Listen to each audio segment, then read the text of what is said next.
প্ৰথমতে আপোনাক শুভেচ্ছা জ্ঞাপন কৰিছোঁ। হয়, থেংক ইউ, ধন্যবাদ। বহু প্ৰত্যাশিত লোকসভা নিৰ্বাচন যিটো ফলাফল ঘোষণা হ'ব গণনা চলি আছে, নগাঁও লোকসভা যিটো আপুনিও প্ৰতিদ্বন্দ্বিতা আগবঢ়াইছিল, কি ক'ব? প্ৰথম কথা, প্ৰতিজন প্ৰাৰ্থীলৈকে আমি মোৰ ফালৰ পৰা শুভেচ্ছা জনাম। ভাৰতবৰ্ষৰ প্ৰতিজন প্ৰাৰ্থীলৈকে আমি শুভেচ্ছা জনাম, কাৰণ প্ৰতিজনেই আশা কৰে যে প্ৰতিজনেই জয় হোৱাৰ কাৰণে আশা কৰে।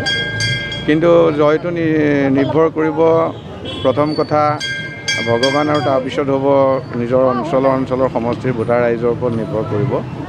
গতিকে আজি ভাৰতবৰ্ষত আমি দেখিবলৈ পাইছোঁ এতিয়ালৈকে যে ভাৰতবৰ্ষত বিজেপি আগবাঢ়ি আছে আৰু ভাৰতবৰ্ষত বিজেপিয়ে চৰকাৰ কৰিব আৰু শ্ৰীযুত নৰেন্দ্ৰ মোদী ডাঙৰীয়া তৃতীয়বাৰৰ কাৰণে ভাৰতৰ প্ৰধানমন্ত্ৰী হ'ব আৰু অসমতো আমাৰ ৰিজাল্ট খুব ভাল হ'ব, আগতকৈও ভাল হ'ব। কিন্তু এতিয়া কথা হ'ল কি, মই যেতিয়া নগাঁও লোকসভাৰ মই আপোনাৰ কেণ্ডিডেট বা প্ৰাৰ্থী ভাৰতীয় জনতা পাৰ্টি বা বিজেপি, মই এইটোৱেই ক'ম যে নগাঁও লোকসভাৰ ৰাইজে যিটো যোৱা 26 এপ্ৰিলত যিটো সিদ্ধান্ত ল'লে, সেইটোৱেতো এতিয়া আজিও ৰিজাল্টত আহিব আৰু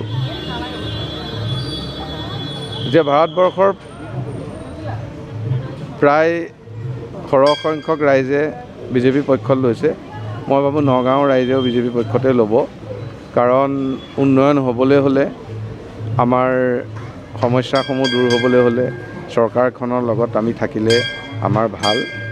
গতিকে যোৱাবাৰ নগাঁও লোকসভাৰ ৰাইজ চৰকাৰৰ লগত নাছিল, দিল্লীত বিজেপি চৰকাৰ হ'ল, কিন্তু নগাঁৱত আপোনাৰ নগাঁৱৰ ৰাইজে চৰকাৰখনৰ লগত নাথাকিল, বিৰোধীৰ জিকিলে।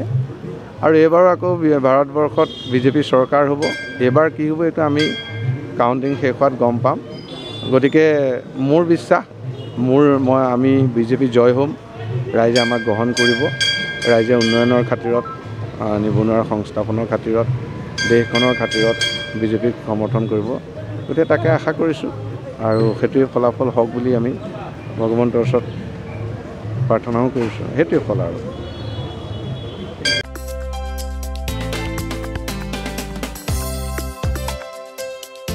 আপোনাৰ ঘৰখন আৰু অফিচ চালে চকুৰোৱাকৈ সজাওক।